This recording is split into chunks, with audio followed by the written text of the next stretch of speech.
제 넥타이가 화려하지요.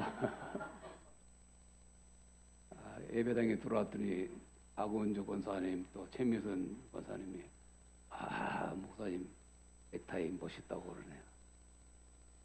넥타이도 좋은 것 몇으니 목소리도 좋아야 할 텐데 6개월 우리가 살았어요. 금년 절반을 살았네요. 잠깐 기도하겠습니다. 사랑하는 하나님, 1월부터 6월 말까지 우리 하나님 인도하시고 보호하신 은혜, 망각한 꼴도 있지만은 생각해 보면은 감사한 것뿐입니다.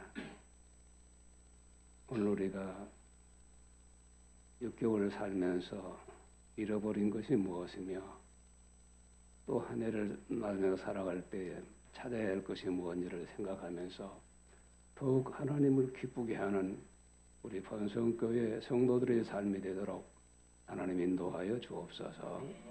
예수 그리스도의 이름으로 기도드리옵나이다. 아멘.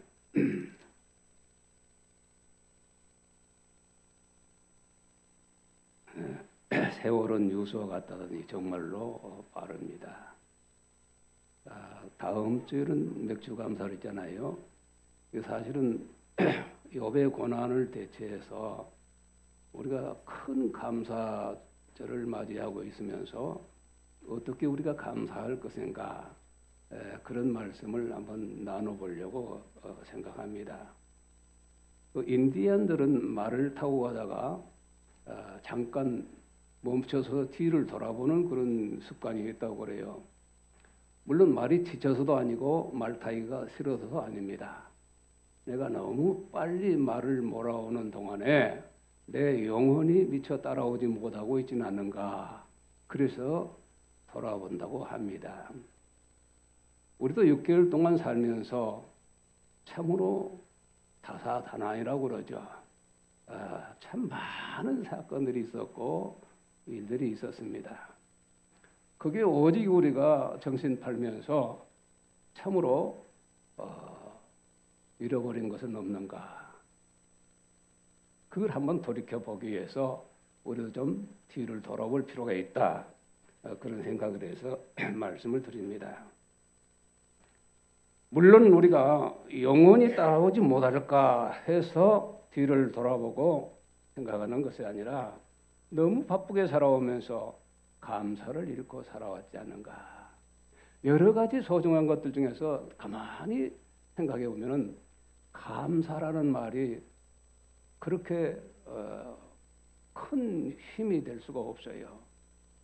아무리 어려운 가운데서 감사합니다 이렇게 하면은 마음에 평안이 오잖아요. 이 감사를 잃어버리지 않는가, 그런 생각을 한번 해보고요. 그걸 우리가 한번 찾아서 회복하는 시간이 되었으면 좋겠습니다.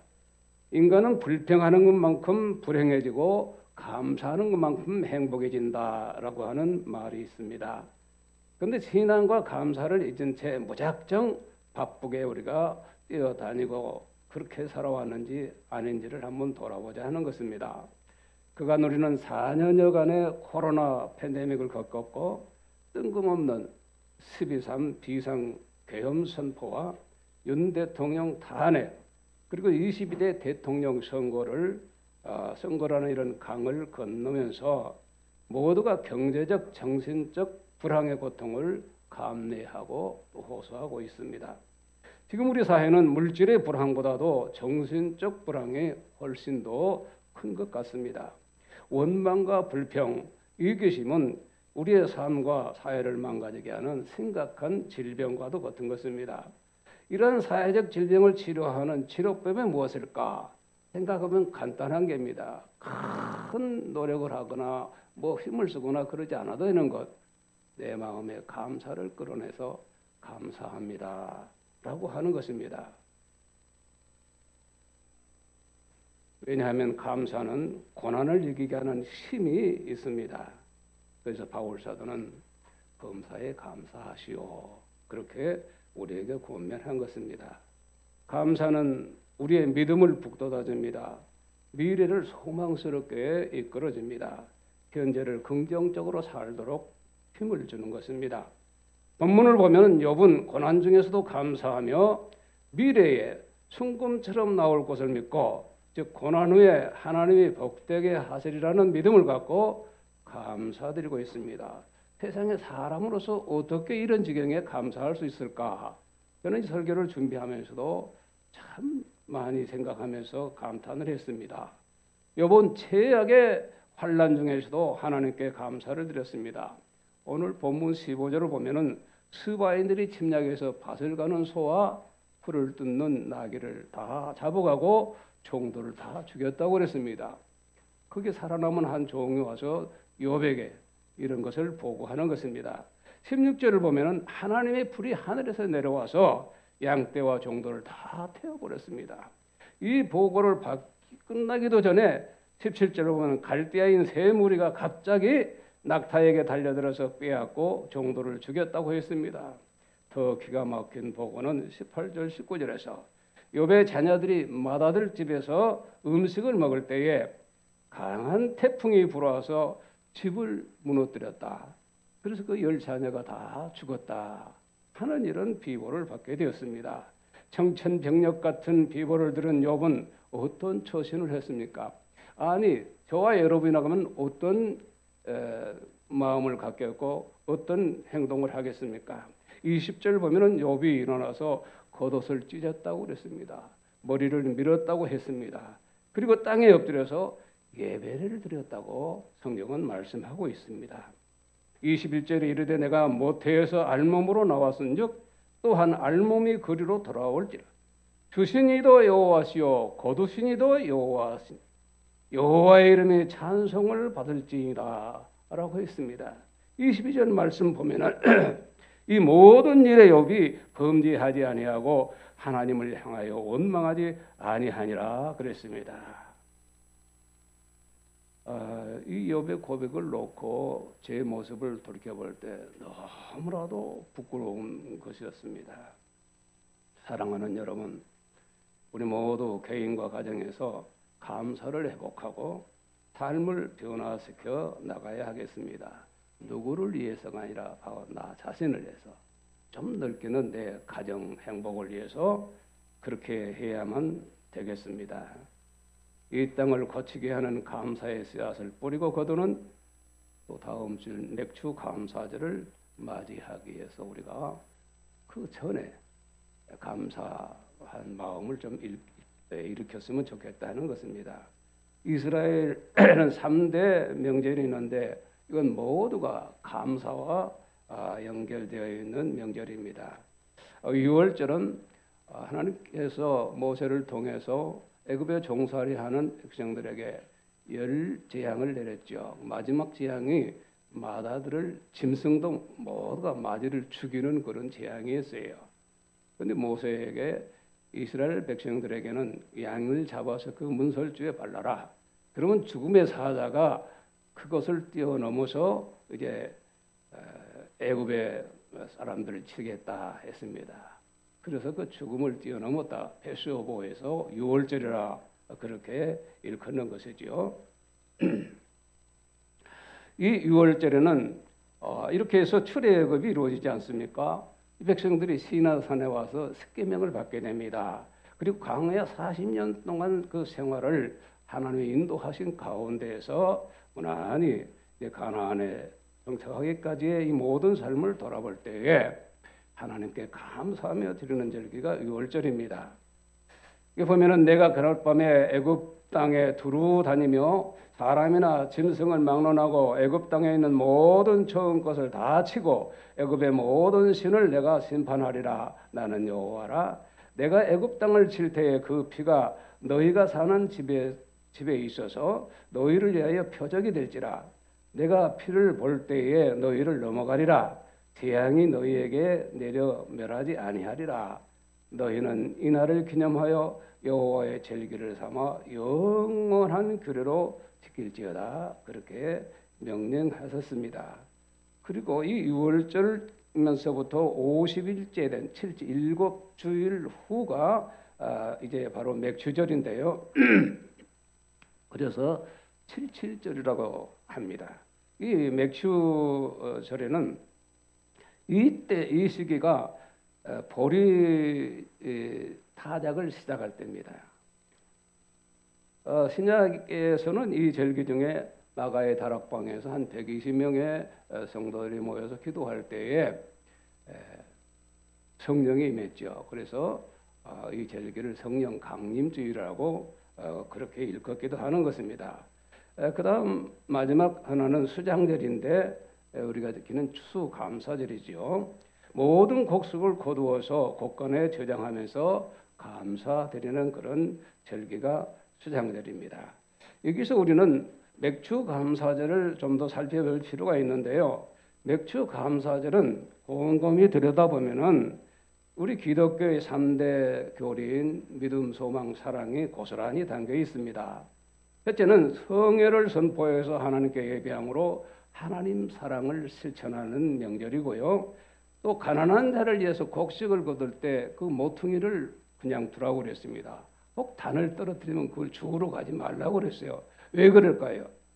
더불어 사는 사람들 중에 농사할 수도 없는 가난한 사람들, 나그네들 이런 자들의 생계를 위해서 그렇게 배려하라 하나님께서 그렇게 말씀을 하셨죠. 그래서 가난한 사람들을 위한 이웃 사랑을 실천하는 절기고요. 그 다음 고된 노동을 하는 것은 누굽니까? 우리 자신이지 않습니까? 하나님이 우리를 지으셔서도 우리 한계를 아신단 말이에요. 너무 지나치게 달려가기만 하면은 쓰러질 수가 있습니다. 그래서 우리 자신을 쉬게 하는 절기이기도 합니다. 그래서 자기 사랑을 실천하는 정도예요. 하나님 사랑, 이웃 사랑, 자기 사랑이 이 맥주절을 지키는 데에 뜻이 있다는 것입니다. 우리 기독교는 하나님 사랑, 이웃 사랑, 자신을 올바르게 사랑하는 종교입니다. 여러분, 우리가 하나님께서 어찌해서 이스라엘이 가나안 땅에 들어가서 정착하기도 전에 어떻게 보면은 참 어려울 때, 가장 어려울 때, 그럴 때 맨 먼저 거두는 그 보리의 첫 열매를 하나님께 바치라 그렇게 하셨을까요? 이는 지금까지 이스라엘을 인도하신 하나님이 앞으로도 인도하실 것이라는 것입니다. 그리고 복 주실 것을 믿고 감사하라는 것입니다. 이런 중요한 신앙 교육적 의미가 담겨 있습니다. 오늘 말씀 전에 8절을 보면은 여호와께서 욥을 세셈하는 사탄에게 이르되 내가 내 종 욥을 주의하여 보았느냐. 그때 사탄이 여호와께 대답하여 이르되 욥이 어찌 까닭없이 하나님을 경외하리까? 주께서 그와 그의 집과 그의 모든 소유물을 울타리로 두르신 같이 하시기 때문이 아니니까. 주께서 그의 손으로 하는 바를 복되게 하사 그의 소유물이 땅에 넘치게 하셨기 때문이 아니겠습니까? 이제 주의 손을 펴서 그의 모든 소유물을 치소서. 그래 하시면 틀림없이 주를 향하여 욕하고 주님을 떠날 것입니다. 이 사탄이 그렇게 고자질했어요. 그래서 하나님께서는 사탄에게 그럼 욥을 시험해 봐라. 다만 그 몸에는 손을 대지 말라 그렇게 하셨어요. 사탄은 욥이 가진 모든 것을 무자비하게 빼앗았습니다.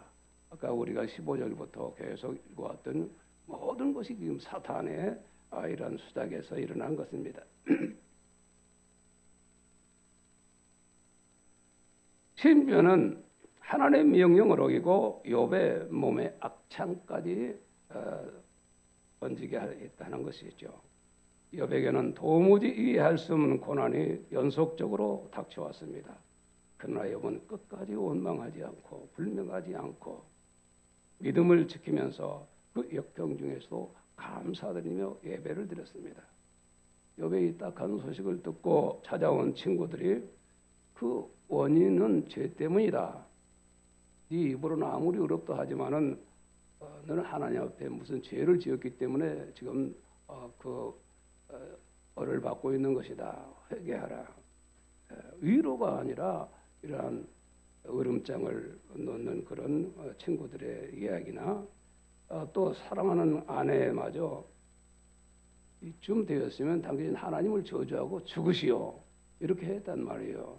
그러니까 욥은 아내에게 어찌하여 어리석은 여자 같은 이야기를 하느냐. 그러면서 내가 알몸으로 나왔다가 알몸으로 갈 것이 분명하고 살아가는 동안 필요한 것을 주셨고 또한 거두어 가시는 이도 하나님이시니 내가 무슨 말하랴. 하나님이 하시는 일은 다 옳다. 오직 하나님이 찬양을 받으소서. 이렇게 고백을 했습니다. 그렇습니다. 우리가 욥의 신앙을 통해서 이 맥주 감사절을 앞에 두고 우리가 생각해 봐야 할 것은 첫째, 환난 중에도 감사하는 삶을 살아야 하겠다 하는 것입니다. 욥은 고난 중에서 하나님께 감사하는 참 신앙의 사람이었습니다. 사랑하는 여러분, 지금 당장의 문제만 보고 일희일비하는 사람은 최우승의 영광을 모르는 신앙 수준이 낮은 사람입니다. 저는 인생의 본질을 바르게 이해하는 것을 지혜라 그렇게 생각합니다. 지혜로운 사람은 고난을 당할 때에 불평하거나 원망하지 않습니다. 이것이 구별되는 거예요. 보통 원망하고 불평하고 나에게 어떤 일이 그러지만은 지혜로운 사람은 여기에도 무슨 의미가 있겠다 생각하면서 원망 불평하지 않는다 하는 것입니다. 낙심하지 않고 오히려 하나님을 바라보며 기도하며 더욱 하나님을 의지하는 것입니다. 이것이 바로 지혜입니다. 그렇습니다. 참된 감사는 역경 중에 드리는 감사입니다. 여러분, 순경 중 모든 일이 좋을 때 우리가 감사하지 않은 사람이 어디 있습니까? 그것을 우리는 감사라고 생각하고 있어요. 그러나 하나님은 어려운 일이 있어도 감사해라. 범사라는 것은 좋은 일도 있고 나쁜 일도 있고 이익이 되는 일도 있고 손해가 되는 일도 있고 슬픈 일도 있고 기쁜 일도 있고 이 모든 것이 범사입니다. 거기에서 추려서 감사해라 아니라 모두 감사해라 하는 것입니다. 어떻게 보면 하나님 말씀이 참 답답하고 막막할 때가 있어요. 그러나 결과적으로 보면은 하나님 말씀을 지키는 것이 우리가 힘을 얻는 길이요, 사는 길이요, 그 역경을 이기고 승리하는 길이라 하는 것을 우리가 체득하게 되는 것입니다. 서양 속담에요, 흐르는 물에서 돌들을 채워버리면 그 시내 물은 노래를 잃어버린다 그런 말이 있습니다. 마찬가지로 우리 인생에서 고난이라는 역경의 돌을 채워버리면은 우리의 삶에서 아름다운 노래를 들을 수가 없습니다. 몸이 건조한 삶, 하나만한 그런 인생으로 전락하게 되는 것입니다. 고난이 없다면은 인생의 깊이를 깨닫지 못합니다. 모든 위대한 것을 깨달아서 밝히는 사람들, 물론 좋은 환경에서 있지만 모두가 어려운 환경을 극복하고 그 어려움 속에서 터득한 이런 지혜를 깨달은 사람들을 이렇게 볼 수가 있지요. 광야의 샘이라는 책을 가품한 부인이 누에 거처들이 작은 구멍을 뚫고 나와서 나비가 되는 것을 발견하고 그걸 관찰합니다. 나비가 그 구멍에 점아서 아주 힘들은 것 같아요. 이 가품한 부인이 가위를 가져가서 그 꼬치를 구멍을 좀 크게 만들어줬어요. 그런데 크게 만들어지니까 그 애벌레가 이제 보하면서 밖으로 나오는 것은 쉽게 나오는데 그 결과가 어떠냐 하면은 작은 구멍으로 어렵게 나온 그 나비는 날개를 퍼덕이다가 하늘로 날아갔어요. 그런데 구멍을 크게 뚫어주어서 쉽게 나온 나비는 바닥바닥 하다가 날지 못하고 죽었다 하는 것입니다. 그렇습니다. 이 나비 그 구멍이 좁은 대로 나오고 이래서 몸부림치고 애를 씁니다. 그런 사이에 그 에너지가 날개 끝까지 다 이렇게 전달되어서 나왔을 때는 그렇게 창공을 나는 힘을 얻게 된다 하는 그런 이야기입니다. 이 문제를 그는 깨닫고 내가 하나님이라면 이 구멍을 좀 넓혀 주었을 텐데 라고 했던 것을 후회했다고 하는 이야기입니다.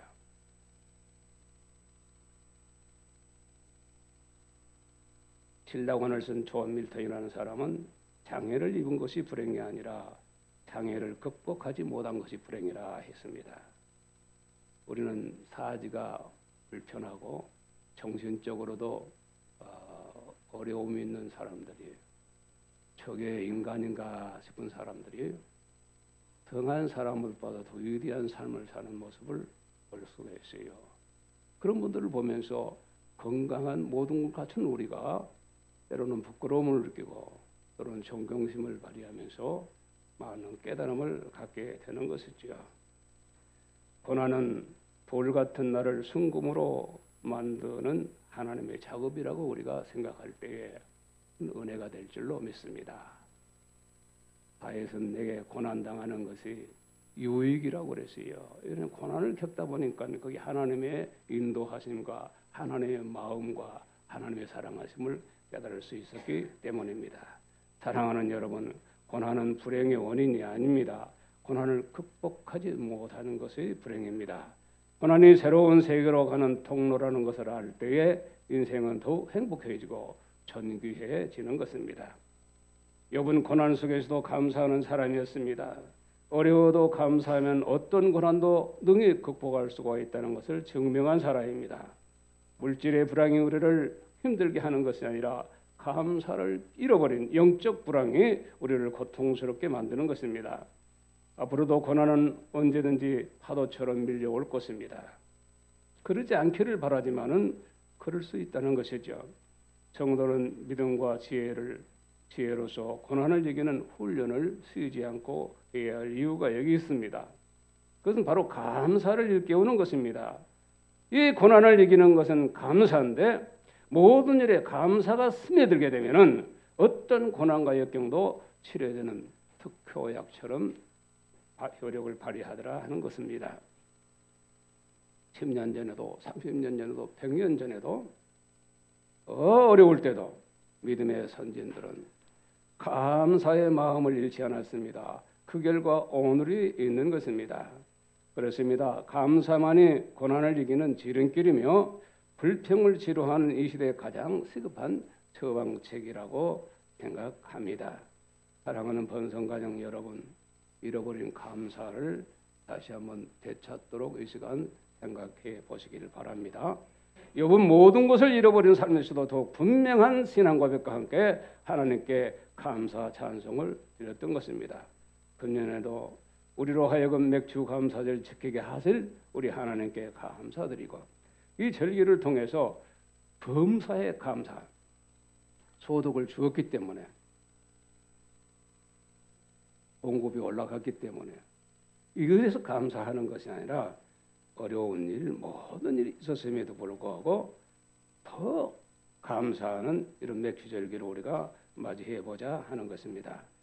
욥은 나보다 나를 더 잘 아는 분이 하나님이시다. 나보다 더 가까이 계신 분이 하나님이시다. 그를 나를 지으신 분이시다. 그러기에 하나님은 나보다 나를 더 알고 나를 사랑하신다. 내가 가는 길이 오직 하나님이 아신다. 그가 나를 지금 단련하고 계시는데 하나님이 나를 단련하신 후에 아까 말하면 고난이 지난 후에는 내가 털덩어리가 쓸모없는 것이 정금같이 빛나는 존재가 될 것이라 그렇게 고백을 한 것입니다. 그러므로 우리 기도는 고난과 역경이 없는 평탄한 삶을 요구해서는 안 됩니다. 믿음으로 고난을 이길 수 있는 힘을 달라고 기도해야 됩니다. 세계 2차 대전 당시 미국 군목인 다니엘 폴링이라는 사람은 전쟁터에 나가면서 성도들에게 부탁했습니다. 저를 위해서 기도해 주십시오. 그러나 제가 무사히 살아서 돌아오기를 위해 기도하지 말고 어떤 상황에 처하더라도 믿음을 잃지 않고 하나님의 뜻을 행할 수 있도록 기도해 달라고 그렇게 부탁으로 갔습니다. 1943년 그가 탔던 함정이 대서양에서 적군의 어뢰를 맞고 침몰해 갈 때에 그 탑승한 905명 중 9명정이 모자라서 678명이 다 죽었습니다. 해가 기울어져 갈 때 다니엘 폴링을 비롯한 그 군목들은 9명정을 다른 사람에게 양보하고 어깨 동무를 한 채 찬양을 하면서 죽어갔는데 그 모습이 마치 천사의 얼굴과 다 같았다고 했습니다. 예수님의 제자들이 그 최후가 어땠습니까? 그만큼 수고하고 그만큼 주를 위해 살았으니 나중에 더 빛나야 될 게 아니겠습니까? 다 처참한 일은 죽음을 맞이했어요. 핍박을 받았고 십자가에 또 화형체에 불에 태워 죽었고 짐승의 밥이 되면서 그렇게 했습니다. 복음을 전하다가 돌에 맞아 죽은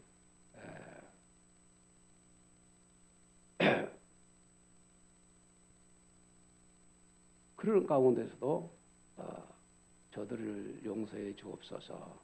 저들이 하는 일을 자신이 잘 모르기 때문에 합니다 하고 기도할 때 그의 얼굴이 천사의 얼굴과 같았다. 그렇게 성경은 말하고 있지 않습니까? 우리가 이것을 깨닫게 되면 내 인생에 장미꽃을 주신 하나님과 동시에 내 인생에 가시를 주신 하나님께도 감사를 드릴 수 있습니다. 복음성 가정에서 나를 구원하신 주 감사라는 그 가사말이 은혜가 되어서 소개를 합니다. 1절입니다. 나를 구원하신 주 감사, 모든 것 주신 감사, 지난 추억이 내 감사, 주 내 곁에 계시네, 향기로운 봄철의 감사, 외로운 가을날 감사, 사라진 눈물도 감사, 나의 영혼 평안해. 응답하신 기도 감사, 거절하신 것 감사, 헤쳐나온 풍랑 감사, 모든 것 채우시네. 아픔과 기쁨도 감사, 절망 중 위로 감사, 청량 못할 은혜 감사, 크신 은혜 감사해. 3절입니다. 길가의 장미꽃 감사, 장미 가시도 감사, 따스한 가정 희망 주신 것 감사, 기쁨과 슬픔도 감사, 하늘 평안을 감사, 내일의 희망을 감사, 크신 사랑 감사해. 우리 다 아는 노래지만은 좀 활성화시켰으면 좋겠습니다. 노벨 생리학 또 의학상을 수상한 알렉시스 카렐 박사는 염려와 싸워서 이기는 법을 터득하지 못하면 일찍 죽는다라고 하는 그런 말을 했습니다. 그렇습니다. 이 어려운 시대를 사랑하는 성도 여러분, 불안과 고난을 이길 수 있는 방법은 적극적으로 하나님께 이웃에게 감사하는 믿음을 회복하는 것이다 하는 것입니다. 제 말이 이후에 다 지난다면 지금부터 한번 해보시기 바랍니다. 첫째, 눈을 감고 고마운 분 떠오르는 그분에게 감사합니다 한번 해보십시다. 그리고 우리 사랑하는 성도들 같은 길 가는 옆에 앉은 분을 보면서 한번 감사합니다 그렇게 해보세요. 감사합니다. 자나깨나 우리를 주님의 복음으로 인도하는 우리 박태영 목사님 고맙잖아요. 감사합니다 해보십시다. 저 뒤에서 들어오시는데 우리 성도들이 목사님께 감사합니다. 감사합니다. 잠깐 해봤습니다만은 감사합니다 하니 여러분 마음이 좀 어떻습니까? 좀 흐뭇해지죠. 상대에도 기분 좋지만 내 마음도 많이 기뻐지지 않습니까? 가까운 사람끼리 더 해야 돼요. 가족끼리 더 해야 돼요. 그럼 우리는 참 못된 습성에서 가까운 사람은 함부로 해요. 함부로 해요. 그러면서 하는 말이 다 안 믿으니까 그런다. 아니에요. 남편은 아내에게, 아내는 남편에게 감사합니다. 여기서부터 우리가 시작해서 감사를 일깨울 필요가 있다는 거예요. 감사합니다, 사랑합니다 하는데 침 뱉는 사람이 있습니까? 조금 서운한 마음을 가졌다가도 금방 풀리고 그도 감사하다고 그렇게 말하지 않습니까? 우리가 사는 것은 그렇게 어려운 게 아닙니다. 좀 생각하면은 오늘 같은 이 감사라는 단어 하나만 우리가 잘 활용해도 우리의 삶은 용기가 날 것이라 그렇게 생각합니다.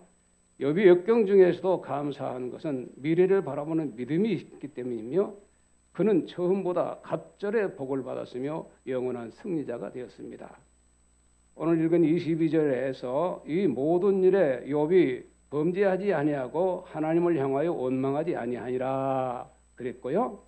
욥기서 마지막 장인 42장 12절 13절을 보면은 여호와께서 욥의 말년에 욥에게 처음보다 더 복을 주시니 그가 양 14,000과 낙타 6,000과 소 1,000계례와 암나귀 1,000을 두었다 그랬습니다. 그러니까 그 절반으로 시작했는데 모든 걸 다 잃었어요. 불평하고 원망하고 자기 아내를 말을 들었더니 사탄의 꼬임에 빠졌더라고 하면 이 복이 없겠지요. 그대로 끝났을 것입니다. 주신 이가 누구냐? 하나님이시다. 거두시는 분도 주님이 거두시는데 내가 원망을 그동안 썼던 거 감사하지. 이렇게 하면서 예배를 드리고 감사하니 하나님께서 어찌 기뻐하지 않으겠습니까? 또박 다 모아서 갑절의 복을 주셨다 하는 것입니다. 그 10 자녀가 다 죽었지 않습니까? 근데 10 자녀를 주었어요. 그게 마지막 세 딸은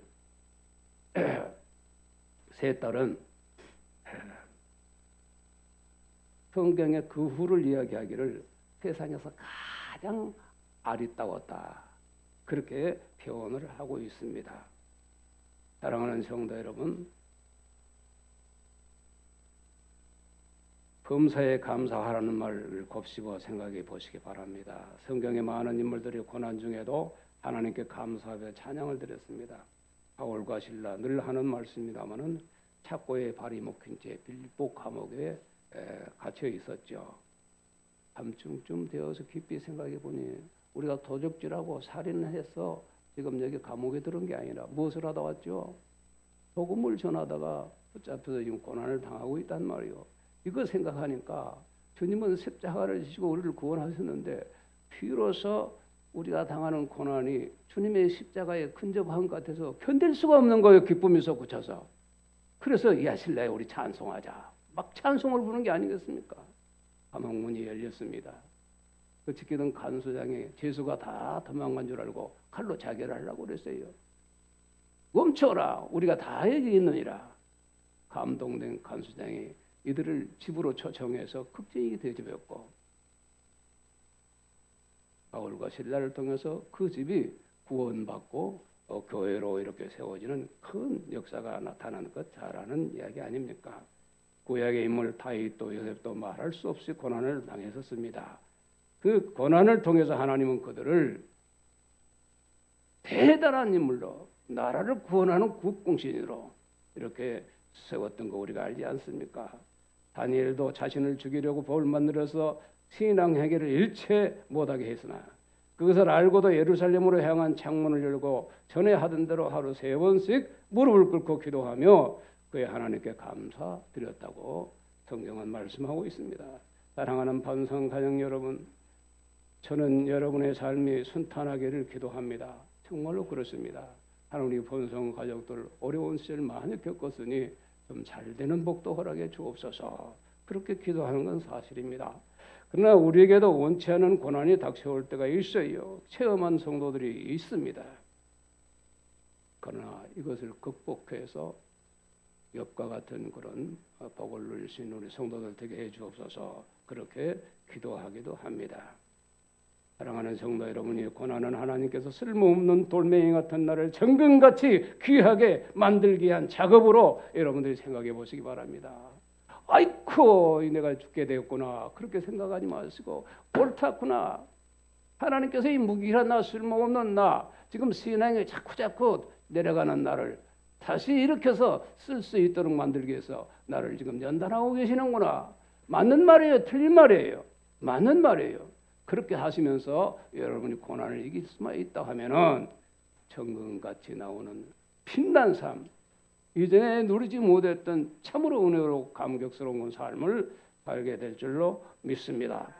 팬데믹과 계엄도 이겼으니 이제는 우리가 감사 백신을 보급해야 할 때입니다. 내 마음과 가정과 교회에 감사 회복하는 것을 급선무로 이고 우리가 서로를 소중하게 여기고 한번 그렇게 나가 보십시다. 국가와 사회에 땡큐 문화, 기빙 문화를 우리가 보급하는 금년도 후반기가 되기를 주님의 이름으로 축복합니다. 이 설교가 마치려고 하니까 목이 조금 풀리네요. 좀 더 할까 싶지만 기도하겠습니다. 사랑하는 하나님, 참 낭낭한 소리로 말씀을 증거해야 되는데 가래가 끓어오르며 거북스러워서 우리 성도들이 듣기에 불편했을 것입니다. 그러나 종의 간절한 마음은 저들도 이해했을 것이니 그동안 살면서 망각하고 잊었던 감사, 이 마음을 저들 마음에 다시 일으켜 주시옵소서. 채워 주시옵소서. 감사의 온도가 상승하게 하여 주시옵소서. 저들의 삶에 고난도 이기게 하시고 정금같이 나오는 주님의 은혜를 누리는 후반기 삶, 우리 일생의 삶이 되도록 복을 내려 주옵소서. 예수 그리스도의 이름으로 기도드리옵나이다. 아멘.